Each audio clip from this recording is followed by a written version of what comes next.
I saw the news that HubSpot had purchased The Hustle the other day, and I thought that this shows they continue to be one of the most interesting and innovative players in M&A today.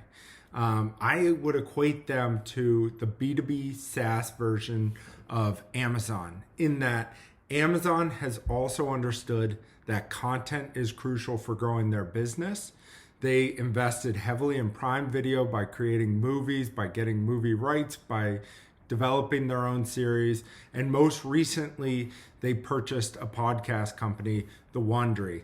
All of this feeds into their Prime business, which is a subscription business which investors love, but it also helps to improve the Net Promoter Score and drive more people to come to their site, purchase groceries, home goods, all the things that you need to purchase.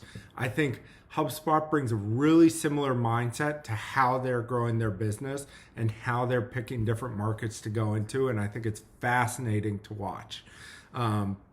HubSpot's done, this isn't the first time that HubSpot's purchased or made an acquisition in order to acquire more content resources. Recently, they had brought on Scott Brinker as head of platform, and he had previously founded the MarTech Conference and chiefmartech.com. I don't think that was an acquisition. I think that was a hire, but that's just one example of where in the past they've gone out and they've gotten people who have a large audience, and HubSpot knows that if they can get people with a large audience and a lot of trust, that's going to help their brand. The lesson here is you should not be thinking about your content strategy as just a couple of blog posts that you're throwing up on the blog. I think B2B companies for a long time now, this is not new news. For a long time now, B2B companies have needed to think about their content strategy like a media company would. So you really need to go big in order to kind of hit that vision.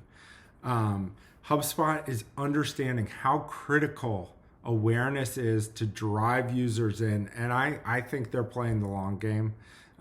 Personally, I don't think they're a company that's going to get acquired in the next couple of years. Last time I checked, they're at 15 billion market cap, and I think they'll continue to grow because I just see them playing the long game. If you look at some of the previous employees they had too, they build this mindset into the people who are on their team. Dave Gerhardt, now of CMO of Privy, also running DGMG.com, who I just did an interview with. Brian Balfour running Reforge, which is, I would say it's a content company, but it is an education company as well. Jay Acunzo, who's really gone out and produced a lot of really good podcasts with Drift and Help Scout and other companies like that. So I just thought this was fascinating on so many levels.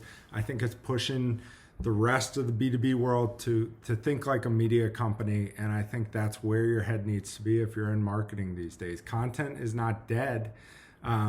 In fact, I think content is more critical than ever, and you need to think innovatively about the types of content you're producing and how you're really surrounding your audience.